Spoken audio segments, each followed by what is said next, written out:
बेजोड़ दृष्टांत।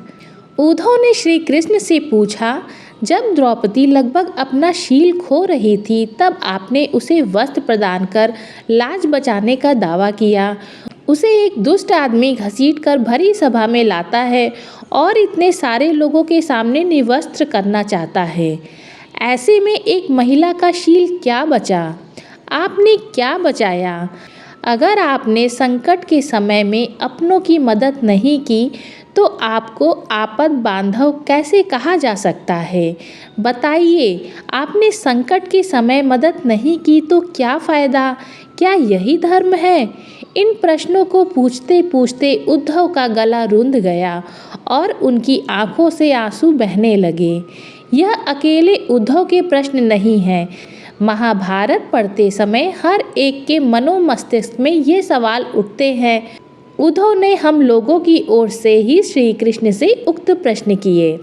भगवान श्री कृष्ण मुस्कुराते हुए बोले, प्रिय उद्धव, यह सृष्टि का नियम है कि विवेकवान ही जीतता है। उस समय दुर्योधन के पास विवेक था, धर्मराज के पास नहीं। यही कारण है कि धर्मराज पराजित हुए। उद्धव को हैरान परेशान देखकर कृष्ण आगे बोले, दुर्योधन के पास जुआ खेलने के लिए पैसा व धन तो बहुत था, लेकिन उसे पासों का खेल नहीं आता था। इसलिए उसने अपने मामा शकुनी के द्युति क्रीड़ा के लिए उपयोग किया। यही विवेक है। धर्मराज भी इसी प्रकार सोच सकते थे और उनकी तरफ से मैं खेल सकता था। जरा विचार करो, अगर शकुनी और मैं खेलते तो कौन जीतता? पासे के अंक उनके अनुसार आते या मेरे अनुसार? चलो इस बात को जाने दो। उन्होंने मुझे खेल में शामिल नहीं किया। इस बात के लिए उन्हें माफ़ किया जा सकता है, लेकिन उन्होंने विवेक शून्यता से एक और बड़ी गलती की। उन्होंने मुझसे प्रार्थना की कि मैं तब तक सभा कक्ष में ना आऊं जब तक मुझे बुलाया ना जाए, क्योंकि वे दुर्भाग्य से यह खेल मुझसे छुप कर खेलना चाहते थे। वे नहीं चाहते थे कि मुझे मालूम पड़े कि वे जुआ खेल रहे हैं। इस प्रकार उन्होंने मुझे अपनी प्रार्थना से बांध दिया। मुझे सभा कक्ष में आने की अनुमति नहीं थी। इसके बाद भी मैं कक्ष के बाहर इंतज़ार कर रहा था कि कब कोई मुझे बुलाता। भीम, अर्जुन, नकुल और सहदेव सब मुझे भूल गए, बस अपने भाग्य और दुर्योधन को कोसते रहे।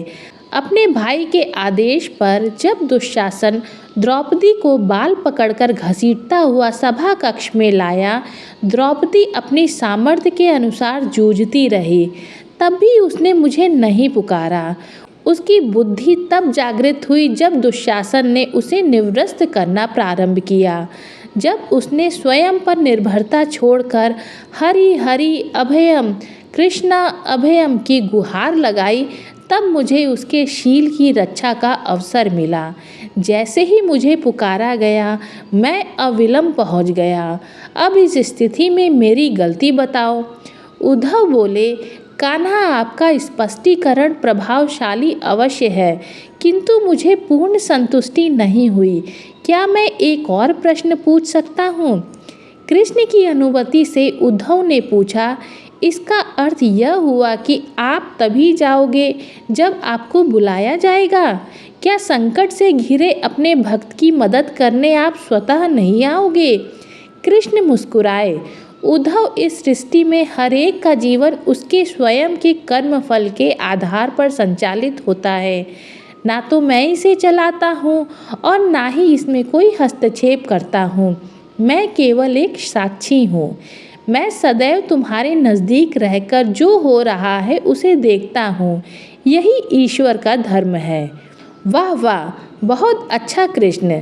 तो इसका अर्थ यह हुआ कि आप हमारे नज़दीक खड़े रहकर हमारे सभी दुष्कर्मों का निरीक्षण करते रहोगे। हम पाप पर पाप करते रहेंगे और आप हमें साक्षी बनकर देखते रहेंगे। आप क्या चाहते हैं कि हम भूल करते रहें, पाप की गठरी बांधते रहे और उसका फल भुगतते रहे? उल्हाना देते हुए उद्धव ने पूछा। तब कृष्ण बोले, उद्धव, तुम शब्दों के गहरे अर्थ को समझो। जब तुम यह समझकर अनुभव कर लोगे कि मैं तुम्हें नज़दीक साक्षी के रूप में हर पल हूँ, तो क्या तुम कुछ भी गलत या बुरा कर सकोगे? तुम निश्चित रूप से कुछ भी बुरा नहीं कर सकोगे। जब तुम यह भूल जाते हो और यह समझने लगते हो कि मुझसे छुपकर कुछ भी कर सकते हो, तभी तुम मुसीबत में फंसते हो। हरे कृष्णा। आज के इस दृष्टांत में कृष्ण जी ने बहुत गहरी बात समझाई है। अगर हम श्री कृष्ण को सदैव हर पल अपने साथ रखेंगे तो हम ना कुछ बुरा करेंगे, ना कुछ बुरा सोचेंगे। आपको ये कथा कैसी लगी? कमेंट करके ज़रूर बताइएगा। और अगर आप चैनल पर पहली बार हैं तो चैनल को सब्सक्राइब ज़रूर करिएगा। हरे कृष्णा।